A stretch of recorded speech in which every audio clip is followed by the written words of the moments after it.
সংবাদ মাধ্যমের সাংবাদিকবৃন্দ, আসসালামু আলাইকুম। পৌষের এই সুন্দর সকালে বিকেলে এই সুন্দর খোলা জায়গায় আজকের এই সাংবাদিক সম্মেলন আমি আপনাদের সবাইকে স্বাগত জানাচ্ছি। আপনারা সবাই জানেন যে গতকাল দেশে বহুল আলোচিত প্রতীক্ষিত জাতীয় নির্বাচন, 10ম জাতীয় সংসদ নির্বাচন 2014 অনুষ্ঠিত হয়েছে।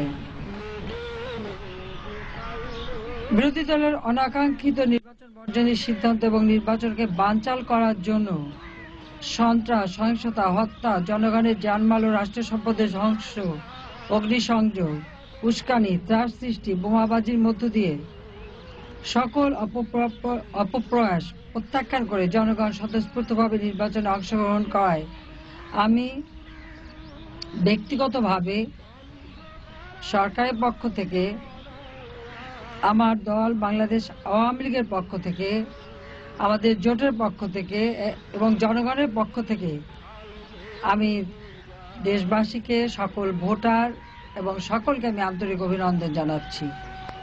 কারণ বিরোধী দলের পক্ষ থেকে নিষেধ করা হয়েছিল যেন কেউ ভোট কেন্দ্রে না যায়, ভোট না দেয়, কিন্তু জনগণ, ভোটাররা বিশেষ করে এত বোমাবাজির মাঝেও সাহসে ভোট দিয়ে তারা ভোট কেন্দ্রে এসেছেন এবং ভোট দিয়েছেন। সেজন্য আমি তাদেরকে আন্তরিক ধন্যবাদ জানাই, সংগ্রামী অভিনন্দন জানাই। এই নির্বাচনের মধ্য দিয়ে জনগণ সন্ত্রাস, নৈরাজ্য এবং নাশকতার বিরুদ্ধে শান্তি, সাংবিধানিক ধারা ও গণতন্ত্রের পক্ষেই রায় দিয়েছে। এই নির্বাচনে বিজয় হয়েছে গণতন্ত্রের, আর পরাজয় হয়েছে গণতন্ত্র বিরোধী ও স্বাধীনতা বিরোধী শক্তির।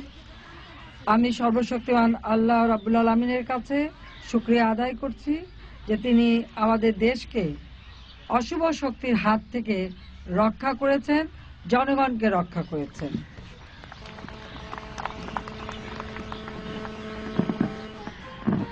শত হুমকি ও সন্ত্রাসী কর্মকাণ্ড উপেক্ষা করে জীবনের ঝুঁকি নিয়ে যারা এই নির্বাচনকে সফল করার জন্য কাজ করেছেন, আমি তাদেরকেও ধন্যবাদ জানাই। বিশেষ করে আমি ধন্যবাদ জানাচ্ছি নির্বাচন কমিশন, প্রশাসনিক কর্মকর্তা, নির্বাচনের সাথে সংশ্লিষ্ট সকল কর্মকর্তা, একেবারে মাঠ পর্যায়ে যারা ছিলেন, তাছাড়া সেনাবাহিনী, নৌবাহিনী, BGB, RAB, police, Ansar, coast guard সহ সকল আইন শৃঙ্খলা রক্ষাকারী সংস্থা, তাদের সবাইকে আমি আন্তরিক ধন্যবাদ জানাই। অত্যন্ত সাহসিকতার সাথে এবং আন্তরিকতার সাথে জনগণের ভোটের অধিকার নিশ্চিত করতে তারা কাজ করেছেন।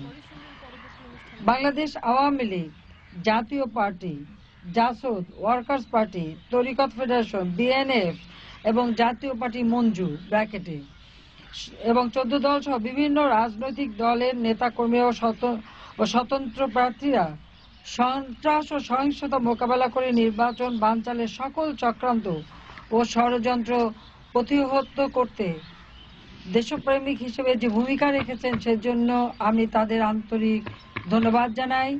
এবং দেশের মিডিয়া ও সংবাদ কর্মীরা যেভাবে সহযোগিতা করেছেন এবং প্রতি মুহূর্ত সংবাদ পরিবেশন করেছেন, আপনারাও বোমা হামলা এবং সব রকম সন্ত্রাসী কর্মকাণ্ড উপেক্ষা করে এই যে নির্বাচনের খবর সবসময় প্রচার করেছেন, সেজন্য আমি আপনাদের সবাইকে আন্তরিক ধন্যবাদ জানাই। এবং বিদেশি সাংবাদিক যারা এসেছেন এবং পর্যবেক্ষক যারা দেশি এবং বিদেশি ছিলেন, তাদেরকেও ধন্যবাদ জানাচ্ছি। আমাদের নতুন প্রজন্মের যারা এবার প্রথমবারের মতো ভোটার হয়েছে এবং নির্বাচনে তাদের ভোটের অধিকার প্রয়োগ করতে পেরেছেন, তাদেরকে আমি বিশেষভাবে অভিনন্দন জানাচ্ছি। এবারে নির্বাচন শুধুমাত্র গণতন্ত্র রক্ষাই নয়, এবারে নির্বাচন হচ্ছে আমাদের ভবিষ্যৎ প্রজন্মকে একটি মুক্তিযুদ্ধের চেতনায় সমৃদ্ধ অসাম্প্রদায়িক গণতান্ত্রিক বাংলাদেশ উপহার দেয়া, বাংলাদেশের জনগণের আর্থসামাজিক উন্নয়নের ধারাকে অব্যাহত রাখা এবং বাংলাদেশ, যে বাংলাদেশ লাখো শহীদের রক্তের বিনিময়ে আমরা স্বাধীন করেছি, সেই বাংলাদেশকে ক্ষুধামুক্ত, দারিদ্র্যমুক্ত সোনার বাংলা হিসেবে গড়ে তোলা এই নির্বাচনের মাধ্যমে সেই সুযোগই আমাদের সৃষ্টি হয়েছে। প্রধান বিরোধী দল সহ সকলের অংশগ্রহণের মধ্য দিয়ে নির্বাচন আরো প্রতিযোগিতামূলক ও ইতিবাচক হতে পারত। আমাদের সকলের প্রত্যাশা ছিল প্রধান বিরোধী দল গণতন্ত্রকে সুসংহত করতে এবং সাংবিধানিক ধারা অব্যাহত রাখতে নির্বাচনে অংশগ্রহণ করবে। এ লক্ষ্যে আপনারা জানেন যে আমি বিরোধী দলের সম্মানিত নেত্রী সহ সকলকে বারবার সংলাপ ও রাজনৈতিক সমঝোতার আহ্বান জানিয়েছি, কিন্তু তারা আমার উদ্যোগ অনুরোধে সাড়া না দিয়ে বেছে নিয়েছিলেন সন্ত্রাস, সহিংসতা, নৈরাজ্য, নাশকতা ও ধ্বংসের পথ। দেশকে অরাজকতা ও অনিশ্চয়তার দিকে ঠেলে দেওয়ার জন্য ধ্বংসাত্মক কর্মসূচি জনগণের উপর চাপিয়ে দিয়েছেন। তাদের সন্ত্রাস ও নাশকতা অগ্নিদগ্ধ হয়ে নিহত হলো দেশের নিরীহ নাগরিক, ধ্বংস হচ্ছে জাতীয় অর্থনীতি ও ব্যাহত হচ্ছে গণতন্ত্রের ভবিষ্যৎ। নির্বাচনের প্রাক্কালে আমি গণতন্ত্র, জাতির শান্তি এবং দেশের অর্থনৈতিক উন্নয়নের জন্য বিরোধী দলকে সন্ত্রাস ও সহিংসতা পরিহার করে রাজনৈতিক সমঝোতার জন্য বারবার আহ্বান জানিয়েছি।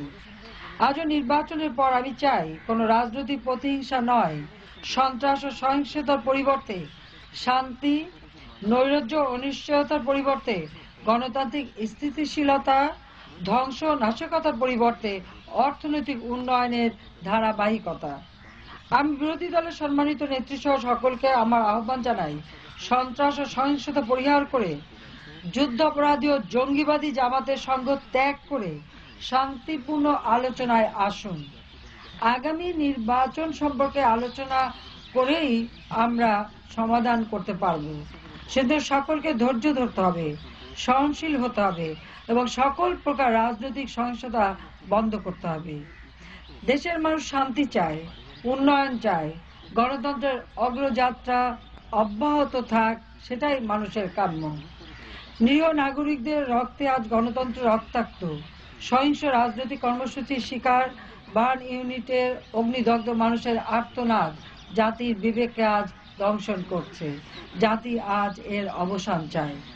আমাদের দেশের গণতন্ত্র অর্থনৈতিক উন্নয়ন অব্যাহত রাখতে জাতিসংঘ সহ সকল বন্ধু রাষ্ট্রের নেতৃবৃন্দ ও কূটনীতিকদের আন্তরিক প্রচেষ্টা উদ্যোগকে আমি স্বাগত জানাই। বিশ্বের কাছে বাংলাদেশ আজ একটি অপার সম্ভাবনার দেশ। আমাদের দেশে শান্তি, রাজনৈতিক স্থিতিশীলতা, সাংবিধানিক প্রক্রিয়া ও গণতন্ত্রের ধারা অব্যাহত রাখার জন্য আমি সকল আন্তর্জাতিক মহলের সহযোগিতা কামনা করছি। নির্বাচনের মাধ্যমে নতুন করে জনগণ যে ম্যান্ডেট আমাদের দিয়েছে, সেজন্য আমি জাতির কাছে কৃতজ্ঞ। আমি জাতিকে আশ্বস্ত করতে চাই যে আমরা আমাদের ঘোষিত নির্বাচনী ইশতেহার ইনশাআল্লাহ বাস্তবায়ন করব। আমি সুস্পষ্টভাবে ঘোষণা করছি, আমার নির্বাচিত সরকার প্রথম কাজ হবে যে কোনো মূল্যে দেশের জনগণের জান, মাল ও রাষ্ট্রের সম্পদ রক্ষা করা, শান্তি নিশ্চিত করা। আমি তাই নির্বাচনোত্তর যে কোনো সন্ত্রাস ও সহিংসতা কঠোর হাতে দমন করার জন্য প্রশাসন, সেনাবাহিনী, আইন শৃঙ্খলা রক্ষাকারী বাহিনীর সকলকে আন্তরিকভাবে কাজ করার নির্দেশ দিচ্ছি। নির্বাচন বিরোধী দুষ্কৃতিকারীদের অগ্নিসংযোগে যেসব শিক্ষা প্রতিষ্ঠান ক্ষতিগ্রস্ত হয়েছে তা অতি সত্বর মেরামত করে শিক্ষা কার্যক্রম ইনশাআল্লাহ আমরা শুরু করব। ব্যবসায়ীদের ব্যবসা বাণিজ্য, কলকারখানা, উৎপাদন, রপ্তানি বাণিজ্যকে সকল রাজনৈতিক সহিংসতার হাত থেকে রক্ষা করার জন্য কঠোর ব্যবস্থা নেওয়া হবে। নাগরিকদের স্বাভাবিক জনজীবন সুনিশ্চিত করার জন্য প্রয়োজনীয় সকল পদক্ষেপ আমরা গ্রহণ করব। বিএনপি, জামাত শিবিরের সন্ত্রাস ও নাশকতার শিকার আইন শৃঙ্খলা রক্ষাকারী সংস্থার আহত নিহত সদস্যদের পরিবারকে সকল প্রকার আর্থিক সহায়তা দেওয়া হবে এবং আহতদের চিকিৎসার ব্যবস্থা অব্যাহত থাকবে। সাধারণ মানুষ যারা সন্ত্রাসের শিকার হয়ে নিহত হয়েছে তাদের পরিবারকেও আমরা সহায়তা করব। যারা আহত তাদের চিকিৎসার ব্যবস্থা আমরা করে যাচ্ছি এবং তাও অব্যাহত থাকবে। ক্ষতিগ্রস্তের সহায়তা, যথাযথ সহায়তা দেয়া হবে।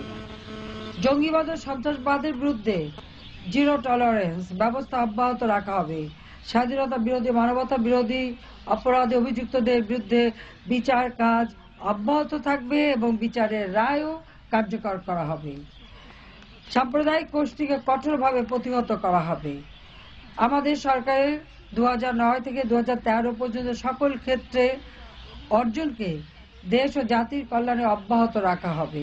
এই নির্বাচনে জনগণের ম্যান্ডেট কার্যকর করে জাতির জনক বঙ্গবন্ধু শেখ মুজিবুর রহমানের 30 লক্ষ শহীদের স্বপ্নের সোনার বাংলা আমরা অবশ্যই প্রতিষ্ঠা করব।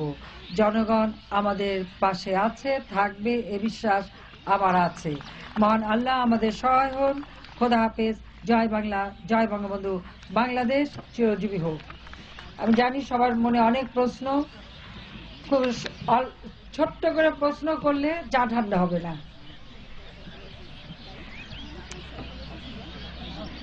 চা ঠান্ডা দেবে। মাইক মাইক দেবেন। Hello hello hello hello hello.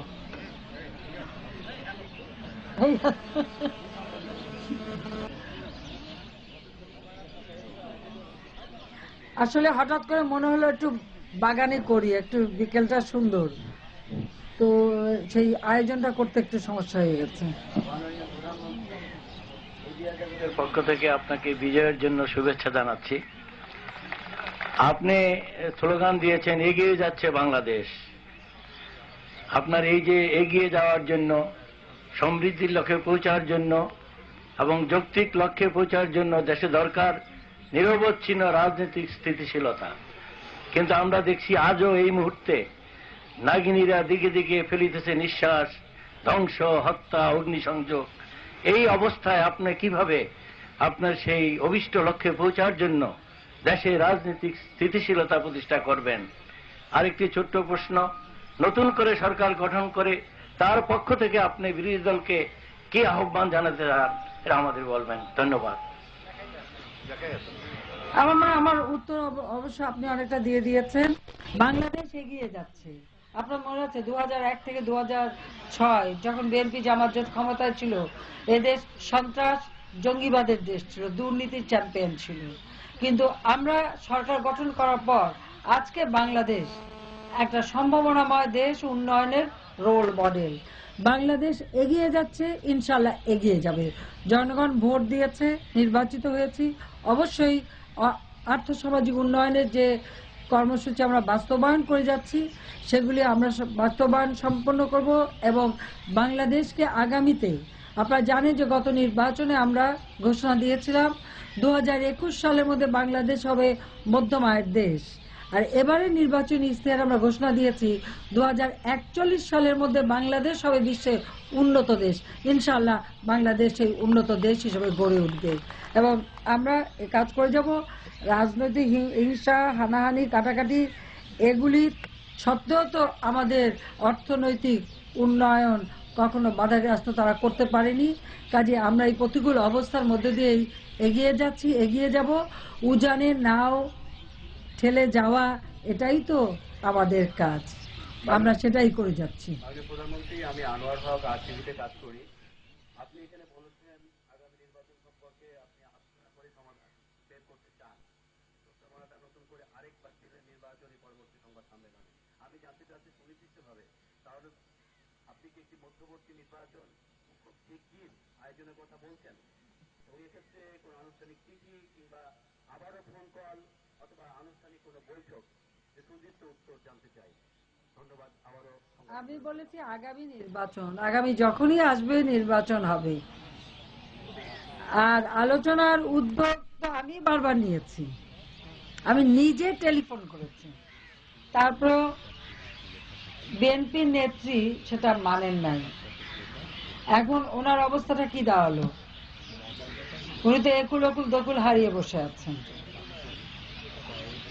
তারপর আমরা চাই যে বাংলাদেশের জনগণের বৃহত্তর স্বার্থে গণতান্ত্রিক ধারা অব্যাহত রাখতে সকলের সাথেই আমরা আলোচনা করতে রাজি। কিন্তু এটা নির্ভর করে বিএনপি নেত্রীর উপরে, কারণ আগামী যে পার্লামেন্ট বসবে সেখানে উনি তো আর বিরোধী দলের নেত্রী হিসেবে বসতে পারছেন না।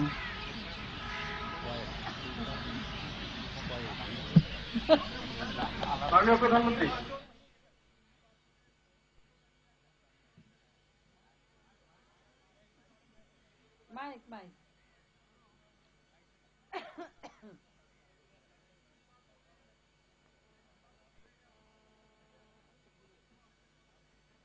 আপনি কিন্তু আপনার নাম পরিচয় দেন নাই।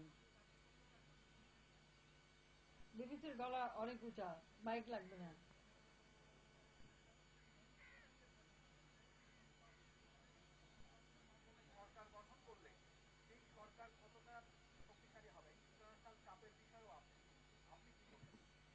একটা নির্বাচন, শান্তিপূর্ণ নির্বাচন হয়েছে, 18,000-এর উপর ভোট কেন্দ্রে ভোট হয়েছে। কিছু ভোট কেন্দ্র বিএনপি জামাত সন্ত্রাসী কর্মকাণ্ড করেছে, খুব বেশি যে পার্সেন্টেজ হিসেবে করতে পেরেছে তা না। তারা যেভাবে হুমকি দামকি আর যেভাবে সেই লাদেন স্টাইলে মানে ভিডিও দিয়ে নির্বাচন না করার ঘোষণা দিয়েছে, জনগণ কিন্তু রেসপন্স করেনি। কাজে এই নির্বাচন নিয়ে কোনো অভিযোগ উঠতে পারে এটা কিন্তু আমি বিশ্বাস করি না, কারণ জনগণ স্বতঃস্ফূর্তভাবে ভোট দিয়েছে এবং সেই ভোটেই আমরা নির্বাচিত হয়েছি এবং সরকার গঠন করে ইনশাআল্লাহ আমরা দেশকে এগিয়ে নিয়ে যাব। কারণ যারা নির্বাচনে অংশগ্রহণই করে নাই তাদের জন্য কারা কানবে তা তো আমি জানি না। তাহলে আপনারা কি চান ওই সন্ত্রাসী জঙ্গিবাদ তারাই এসে থাকুক ক্ষমতায়, তারাই দেশে রাজত্ব করুক, সেটাই চান? নাকি একটা গণতান্ত্রিক ধারা যা শান্তিপূর্ণ পরিবেশ আসুক সেটা চান? আমরা তো শান্তিপূর্ণ পরিবেশ চাই। মাননীয় প্রধানমন্ত্রী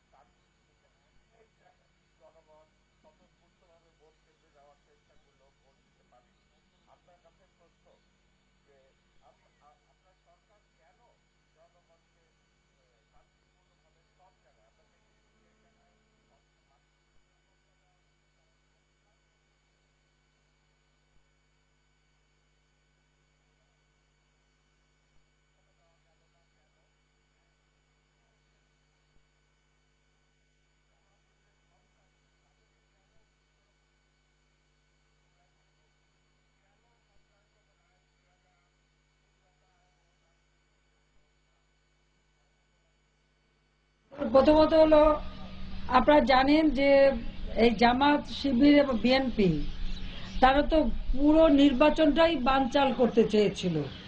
এটা আপনাদেরকে বিবেচনা করতে হবে। পুরো নির্বাচনটা তারা বানচাল করতে চেয়েছিল। বিএনপি নেত্রী বলেছিলেন একটা ভোটারের জন্য ভোট কেন্দ্রে না যায়, কিন্তু জনগণ তো তাদেরটাকে সাড়া দেয়নি। ওই প্রতিকূল অবস্থার মধ্যেও তো জনগণ ভোট কেন্দ্রে এসেছে, ভোট দিয়েছে। কিছু জায়গায় তারা আচমকা হামলা করেছে এবং স্কুল ঘরগুলি পুড়িয়েছে। দুঃখ তো সেখানেই।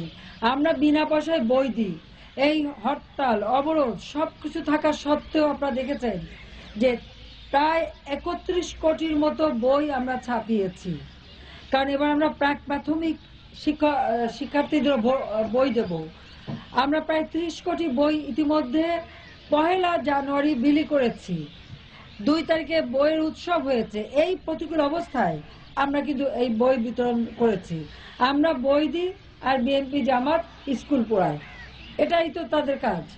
কাজে আমরা যে নিরাপত্তা দিতে পারিনি তা না, অবশ্যই নিরাপত্তা দিয়েছে এবং আমাদের যারা আইন শৃঙ্খলা রক্ষাকারী সংস্থা তারা যথেষ্ট নিরাপত্তা দিয়েছে। কিছু কিছু ঘটনা ঘটেছে কিন্তু সেগুলি আমরা যথাযথভাবে দেখছি, আর অবশ্যই আইনসম্মতভাবে এদের বিচার হবে। যারা এই সমস্ত সন্ত্রাসী কর্মকাণ্ডে লিপ্ত তাদের যথাযথ আইনের আওতায় অবশ্যই আনা হবে।